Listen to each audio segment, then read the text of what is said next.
Hello everybody, I am back just for a little bit. I only got a couple of things. Not a real rant, not a real rave.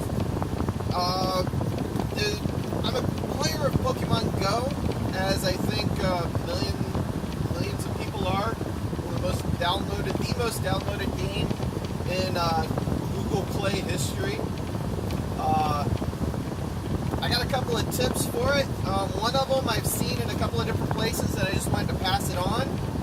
The other one I haven't really seen anywhere, although it might be pretty obvious, and that's why, but I have seen a lot of people with their tips and tricks for Pokemon Go videos pointing out, really obvious stuff like you can transfer your Pokemon for candy. Really? No shit. So mine is at least as obvious as that's been in other videos, so I don't feel bad about putting it in mine. But I only have two. I'm not going to take up a lot of your time. First one is very quick, very easy. If you want to level up a little bit faster than what you are, I know a lot of people are usually surrounded by Rattatas and Pidgeys. They're freaking everywhere. They're in the cupboard. I had one attack me in the bathroom. Had to throw a Pokeball at it just to make it leave me alone. They're freaking everywhere.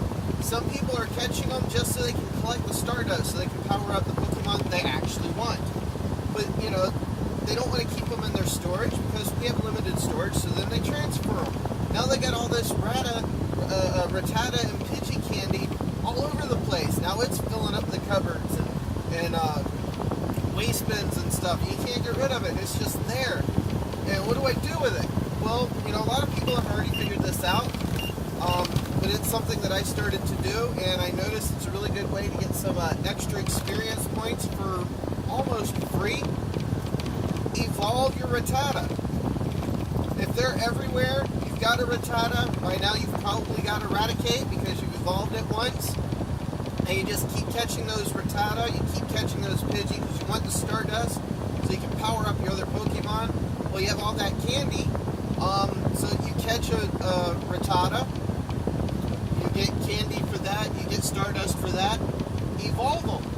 Use those candies, evolve that Rattata, turn it into Eradicate. You get 500 experience points for evolving your Rattata into Eradicate, no matter how many times you do it.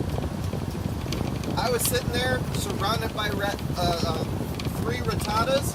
I caught each one and evolve each one because I had a crap load of freaking candy for them. I got 1,500 experience points just like that. Just like that. And then I transferred the Eradicates. I got 3 candies back.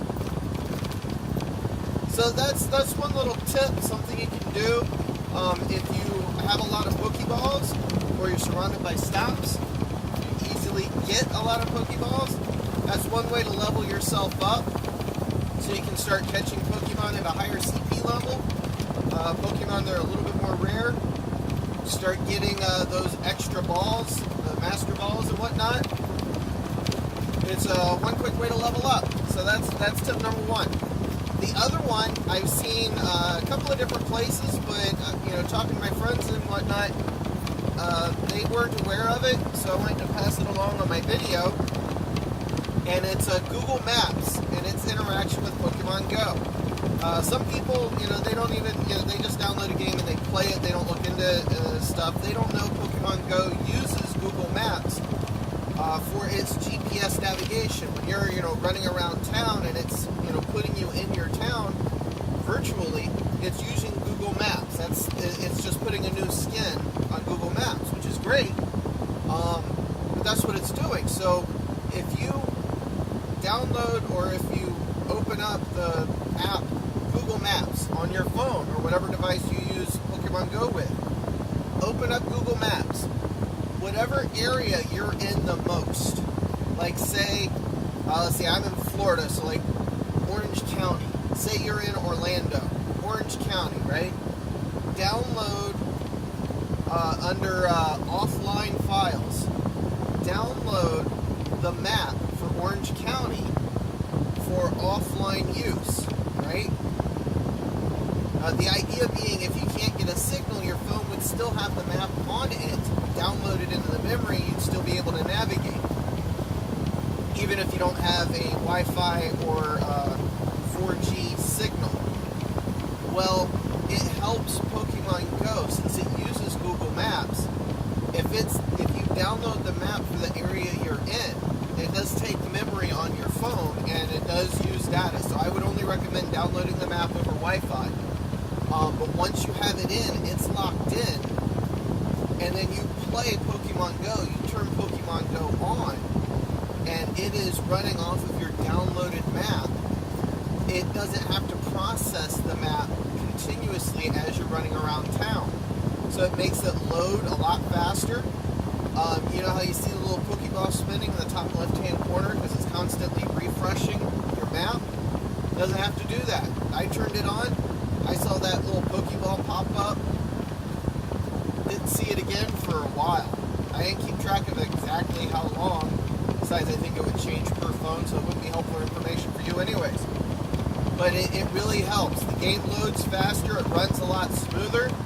And I think it's a really great idea. Since it runs on Google Maps anyways, just let it work for you. Download your map so it can run offline and it makes the game run smoother. Those are my 2 tips. I said I was going to make it quick. I lied. Okay, I'll catch you guys later. Share, subscribe, like, whatever, or don't. Probably not watching this anyways. Probably playing Pokemon Go. Talk to you later. Bye.